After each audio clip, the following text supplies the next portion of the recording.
Bonjour à tous les amis, c'est encore Naïm pour la chaîne Namza Vlog. Je voulais prendre un peu le temps de parler avec vous. Ça fait bientôt 3 mois que je suis à Taïwan et dont 1 mois et demi à peu près que je vis dans la capitale Taipei. Et donc je voulais faire un petit peu un bilan de ces 3 premiers mois à Taïwan et de vous faire un peu part de mon ressenti. J'ai noté 5 gros points qui m'ont agréablement surpris depuis que je suis arrivé à Taïwan et qui me confortent dans l'idée que c'est très chouette de vivre à Taïwan en fait. Enfin, c'est 5 points qui vraiment changent un peu la vie. Donc il faut savoir que moi je viens de Belgique, de Bruxelles. Donc je vais souvent faire la comparaison avec Bruxelles étant donné que c'est là où j'ai vécu. Alors le premier point, c'est la nourriture. Alors la nourriture, c'est une folie. Alors je savais déjà que la nourriture taïwanaise était excellente, parce que j'étais déjà venu une fois en vacances ici et c'était super bon. Mais je savais pas que c'était aussi accessible. En fait c'est ça qui me surprend le plus avec la nourriture à Taïwan, c'est l'accessibilité. Tout. Il y a des restaurants partout. Partout. Comme tu as des restaurants partout, les restaurants pour se démarquer, ils vont se spécialiser dans une nourriture bien particulière. Par exemple, tu as des restaurants qui vont se spécialiser dans les beef noodles, des restaurants qui vont se spécialiser dans les sushis, d'autres qui vont se spécialiser dans les dumplings et d'autres dans les fondues chinoises, d'autres dans le chicken rice, etc. Donc en fait, la qualité moyenne augmente. Parce que les restaurants se spécialisent dans une nourriture et du coup en général ils deviennent bons et ils le font bien. Donc l'accessibilité spatiale parce que tu as des restaurants partout, l'accessibilité en termes de qualité parce que tu peux bien manger facilement en fait, tu peux trouver des bons restaurants très facilement. Et 3, le prix, en fait tu as pour tous les budgets. Tu peux manger à la bonne franquette pour 3, 4, 5 euros. Tu peux te faire plaisir avec des sushis pour 10 euros. Tu peux manger à volonté dans un banquet ou dans une formule à volonté pour 15 euros. Et tu peux te faire un grand restaurant chic et tout ce que tu veux et faire péter le budget pour 25 euros, tu vois. Et donc ça m'amène à comprendre pourquoi est-ce que les Taïwanais mangent aussi souvent dehors en fait. C'est que vraiment c'est super simple de trouver un bon restaurant pas cher à Taïwan. Voilà, donc ça c'est vraiment le gros point fort en tout cas pour moi. Qu'est-ce qui m'a agréablement surpris aussi? Les buffets végétariens. Ici en fait à Taïwan tu as une grande communauté bouddhiste et les bouddhistes, moi je m'y connais pas trop mais généralement ils sont végétariens, tu vois. Tu as des restaurants où tu as des buffets avec que des légumes, du tofu, que des trucs végétariens qui sont cuisinés à chaque fois d'une manière différente. Et tu prends un plateau et tu prends ce que tu veux et tu payes soit au poids ou soit en fonction de ce que tu as pris. Tu vois, si tu prends beaucoup, tu payes un certain prix, etc. Et en général, c'est vraiment pas cher et c'est super bon parce que chaque plat est cuisiné d'une manière différente, ce qui fait que tu peux prendre 5-6 trucs différents avec du riz, il y a de la soupe, c'est vraiment incroyable. Ni hao.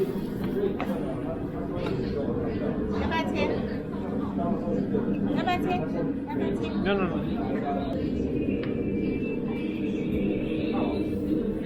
谢谢。180。180。OK。谢谢。Donc ça je recommande. Je pense que même si t'es pas très légumes, tu vas kiffer parce qu'il y a tellement de choix que en fait tu ne peux pas ne pas aimer tout ce qu'ils proposent. Voilà, donc ça c'était pour le premier point, c'est la nourriture. Ça m'a absolument bluffé. Le deuxième point, c'est un peu moins spectaculaire, c'est beaucoup moins spectaculaire, mais je pense que c'est important de le dire. Ce sont les toilettes publiques.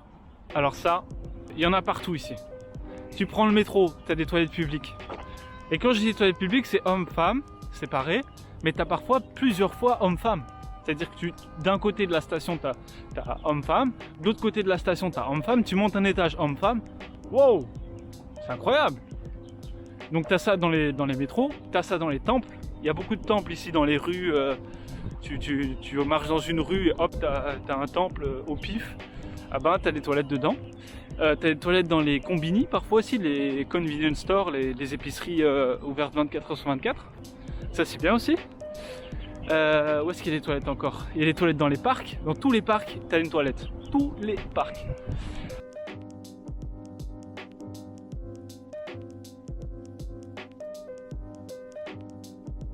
Voilà, et dans les sites touristiques aussi.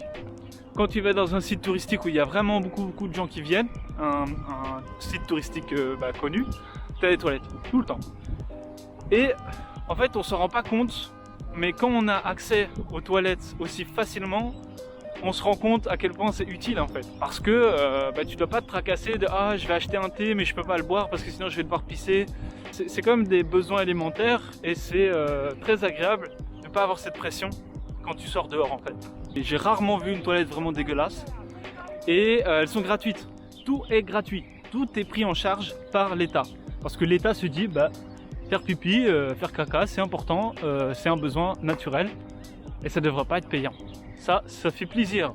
Donc voilà, ça c'est très important les toilettes. Et ça par exemple à Bruxelles, c'est trop compliqué d'avoir des toilettes, on dirait hein.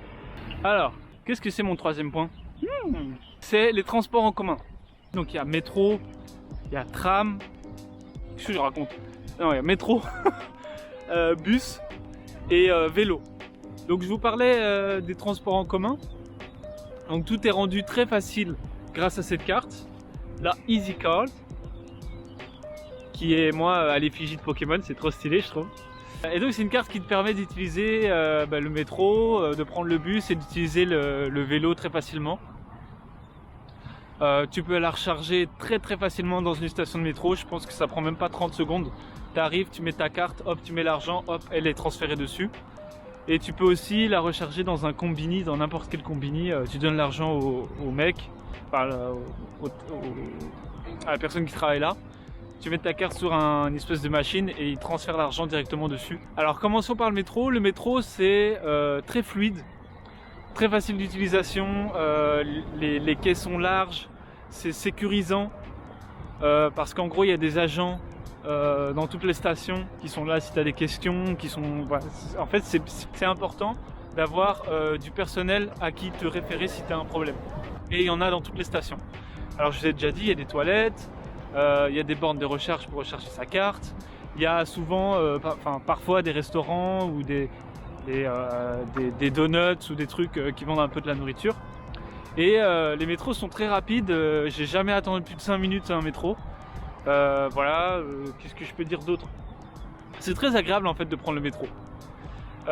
Et aussi, donc quand tu rentres dans la station, tu pointes pour rentrer pour descendre sur le quai de métro et tu pointes en sortant. Et en fait tu payes en fonction du trajet que tu as fait. C'est-à-dire que si tu as fait un grand trajet, tu payes plus cher que si tu as fait un plus petit trajet. Et le tarif le plus bas, je crois que c'est 20 NTD, donc c'est à peu près un peu plus, je crois que c'est 50-60 centimes. Donc pour un trajet de métro, 50-60 centimes minimum. Et en général, tu payes pas plus de 20 ou 30. 30 c'est 1 euro. Donc c'est pour te dire quoi. Donc ici il n'y a pas d'abonnement mais tu recharges la carte et tu payes en fonction de ton utilisation, ça c'est bien aussi.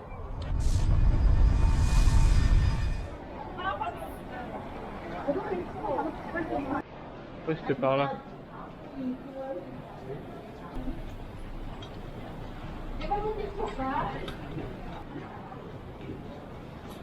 Quel labyrinthe donc.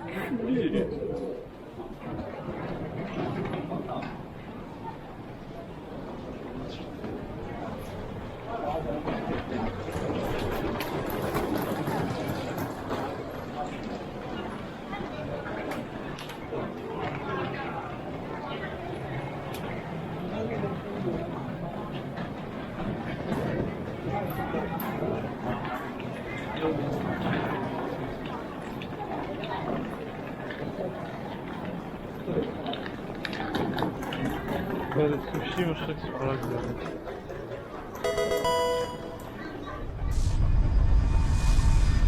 Ensuite les bus. Les bus, alors ils roulent super vite, comme des sauvages, mais c'est très facile de prendre le bus, tu rentres, tu pointes, tu ressors, tu repointes.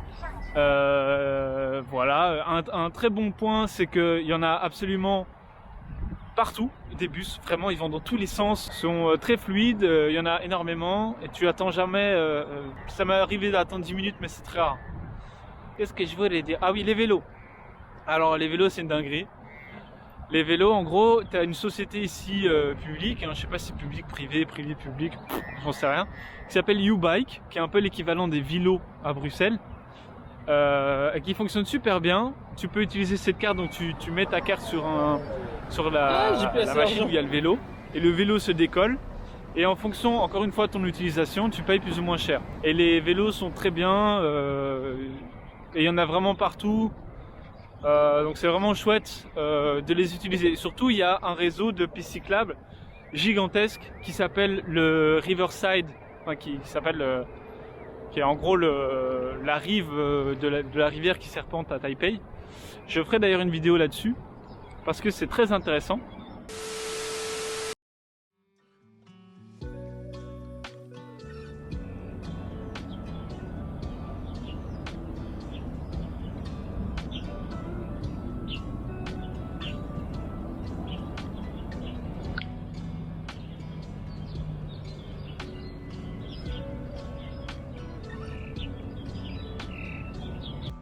Yo, sorry, j'ai eu un petit problème technique, mais je suis de retour. Alors mon quatrième point qui va concerner les combini. Donc les combini, pour ceux qui ne savent pas, ce sont des sortes, ça vient de convenience store, qui veut dire magasin utile en français, et qui a été japonisé pour devenir combini. Voilà, bref. Et en fait ce sont des sortes d'épiceries magasins où tu peux trouver un peu tout. Moi je fais souvent le rapprochement avec les magasins qui assurent les aires d'autoroute. Ah ben c'est à peu près la même chose ici. Et donc vous pouvez trouver des chips, des cacahuètes, des glaces, du thé, des boissons en tout genre, mais aussi des mouchoirs, du shampoing, de la crème hydratante, des rasoirs, des tampons. Et ce qui est bien aussi, c'est qu'il y a d'autres services qui sont proposés. Vous avez une borne pour retirer de l'argent, pour faire des virements. Vous pouvez réserver un ticket de concert, commander un taxi, imprimer des documents. La personne qui travaille dans le combini peut vous réchauffer votre plat. Vous pouvez demander de l'eau chaude pour vos nouilles. Il y a très souvent des toilettes, enfin souvent des toilettes. Je dirais une chance sur deux. Par contre, il y a très souvent des tables, donc vous pouvez manger là, vous pouvez vous poser pendant quelques heures, parce que comme c'est ouvert 24 heures sur 24, vous pouvez y aller quand il pleut, ou quand c'est la nuit, quand il fait froid et que vous avez besoin de vous poser à un endroit, faire une pause. Il y a aussi des prises pour recharger ces appareils électroniques. Électronique, donc voilà, c'est pas mal. Et donc un autre gros point positif, c'est qu'il y en a absolument partout. En fait il y a plusieurs chaînes, il y a 7-Eleven, il y a P-Mart, Family Mart, Hi-Fi, etc. Et voilà, il y en a vraiment partout. Quand tu fais parfois tu fais une rue, tu fais 100 mètres, 200 mètres, tu en vois 5 en fait, il y en a vraiment partout. Et voilà, donc ça c'est très utile, même si les prix ont plus tendance à se rapprocher d'un night shop en Belgique, tu vois. C'est plus cher qu'une épicerie classique, plus cher qu'un magasin classique. Mais voilà. Donc ça c'était pour les combini, qui sont fort utiles quand même. Je vais vous montrer les trois trucs que j'aime bien acheter ici. Alors, pour commencer, il y a Eclipse ici, qui sont des pastilles à la menthe, un peu comme les Frisk, et qui sont super bons. Vous voyez, ils ont du Milka aussi. Mais bon, voilà. Il y a aussi, ces chewing-gums là. Ces chewing-gums là, ils me rappellent les chewing-gums du Maroc. Ils sont très bons. Ça, c'est pas mal. Sinon, il y a ça ici. C'est des pains fourrés au beurre de cacahuète. Celui-là, ça c'est une tuerie, ça. Ça c'est une tuerie. Donc, je vais en prendre un, tu sais quoi. Et le dernier, je l'ai dans mon sac. Et le dernier, c'est des onigiri. Et surtout celui-là, là. Bon, il n'y a pas le focus. Hello. No, no. Je vais virer du 7-Eleven. Parce qu'apparemment on peut pas filmer dans le 7-Eleven. Ok. Voilà, et pour le dernier point, ce sont les parcs aménagés. En fait, il faut savoir qu'à Taïwan, à Taipei surtout, pardon, moi je parle pour Taipei, c'est une grande ville très peuplée. Il y a plusieurs millions d'habitants, il y a une forte concentration, une forte densité de population. Il y a une grosse circulation automobile, donc il y a beaucoup de bruit, beaucoup de pollution, etc. etc. Des grands immeubles, bref. Et donc les parcs, ce sont des endroits très recherchés parce que c'est un peu des endroits où voilà, tu as de la nature, il fait bon, tu as un bon air, il y a moins de bruit, etc. Et ce que j'aime bien à Taipei, c'est que tous les parcs sont aménagés, tous les parcs sont entretenus, tous les parcs sont soignés. C'est-à-dire que vous n'allez pas... toutes les pelouses sont tendues, il y a toujours des toilettes. Et en fait, le parc est organisé pour accueillir tout le monde, tous les publics. C'est-à-dire que vous avez souvent des grandes avenues comme ça en béton. Mais ça permet à ce que les personnes âgées qui sont à mobilité réduite ou les parents avec leurs poussettes de circuler facilement. Vous avez souvent une plaine de jeux pour les petits enfants. Tu as souvent un coin musculation pour les jeunes, mais surtout pour les vieilles personnes, pour garder l'exercice, faire de l'exercice, tu vois. T'as un coin plus calme pour les amoureux, et t'as des grandes pelouses pour les familles, etc., etc. En fait, la manière dont est aménagé le parc est pensée pour correspondre à tout le monde, pour que tout le monde puisse y aller en fait. Vous voyez, vous n'allez pas retrouver des escaliers ou des sentiers avec de la terre, avec des crevasses ou de la pelouse pas tondue, voilà. Et personnellement, moi je trouve ça vraiment agréable parce que voilà, à Bruxelles, faut pas se mentir, c'est aussi le cas, mais c'est pas le cas pour tous les parcs. Il y a des parcs qui sont pas bien entretenus, tu vois. Ici, vraiment, ils mettent le paquet parce qu'il n'y a pas énormément de parcs dans une grande ville comme Taipei. Et donc, tous les parcs font l'objet d'un effort particulier et sont aménagés pour que tout le monde puisse y trouver son compte. Et ça, vraiment, c'est très chouette. Très chouette d'aller dans un parc. Le seul problème avec les parcs, c'est, à Taïwan et à Taipei aussi, c'est les moustiques. Parce que quand tu vas dans un parc, forcément, tu vas trouver plus de moustiques. Mais bon, ça, c'est comme ça.